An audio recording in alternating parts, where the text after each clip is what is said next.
Hello, how are you? This video is about Call of the Night episode 11.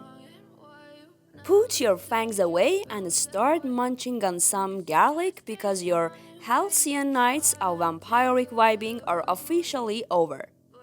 If you love the world of anime, be sure to subscribe and set the bell to all. Let's start the video. Call of the Night's Harbinger of Doom is here, and she has one hell of a nicotine addiction. As a fan of the manga, I was most excited to see how the anime would approach this part. While narrative ambition had already been intruding on the series' easygoing atmosphere and a slice of night's hijinks. Anko's introduction demarcates the boldest shift in Call of the Night's priorities yet. So even though I found this adaptation quite successful so far, there was no guarantee it would be able to handle this descent into drama and horror. Thankfully, however, I can report that the anime goddamn nailed this episode. Anko's dinner date with Ko is similarly suffused with mood. An air of danger and mystery wafts over their conversation like cigarette smoke. In fact, let me get on my highly cancelable soapbox for a paragraph and argue that we need more smoking in our contemporary fiction. I have little affection for the actual habit, but as an aesthetic enhancement in visual media, it has underappreciated versatility. First, there is an inherent eroticism in the fact of smoking a cigarette, the oral fixation, the emphasis on hands and delicate finger movements, the intimacy of lighting one for yourself or for someone else, and the people who made this episode understood that.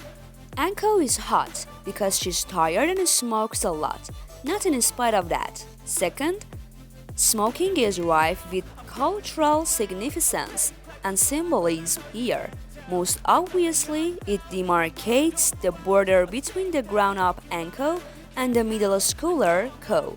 And my third point is just how it's a great piece of visual accoutrement that naturally makes any scene more interesting to look at. The smoke anchors the tenor of their discussion.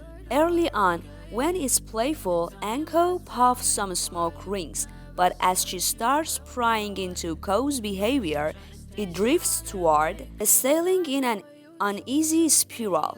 So yes, you should write and draw more characters with cigarette. Just because the habit kills people in real life doesn't mean we all shouldn't be able to enjoy the style of a sexy, chain-smoking gum show. After Anko's intimidation play, it feels kinda weird to switch gears back to Goofy's school trespassing antics. Call of the Night, however, is cognizant of this, and in fact that's MUICHIRO's whole motivation. Almost as if he's read ahead in the manga, we can feel their ideal youthful days slipping away from them, and he wants to create some memories with his friends while he can. It's genuinely very sweet, and it makes the scary punchline all the more horrific. Despite centering on vampires, Call of the Night hasn't been a horror series up to this point. It's dabbled in the genre's aesthetic when appropriate, but the missing teacher is our first example of an actual monster, albeit a tragic and pitiable one. The anime, again, changes up its style to accommodate this tonal 180, drawing the teacher with an exaggerated scratchiness that pops out from the rest of the scenery. The effect isn't always as desired. The episode's B half takes some rough animation shortcuts that stick out in a bad way. But overall, the show does a good job creating life or death tension for a story that had previously been allergic to doing so. Anko's reappearance caps off Call of the Night sea change with debonair flair and a distinct taste of melancholy and cigarette-tainted blood.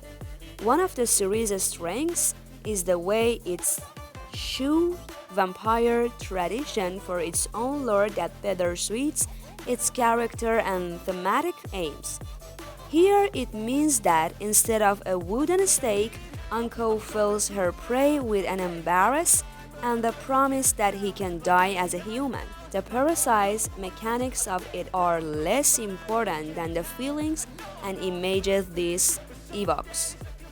Anko behaves more like a counselor than a slayer, but there's a firm grip behind her gentleness all the same. And her final comments to Ko betray that she has a much more personally vested interest in tracking down these vampires than her usual nonchalance suggests.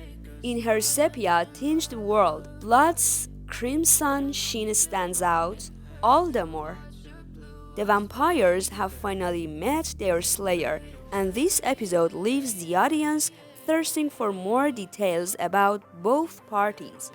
Thank you for watching this video and devoting your valuable time to us. If you want to see our other videos, don't forget to tap the subscribe button.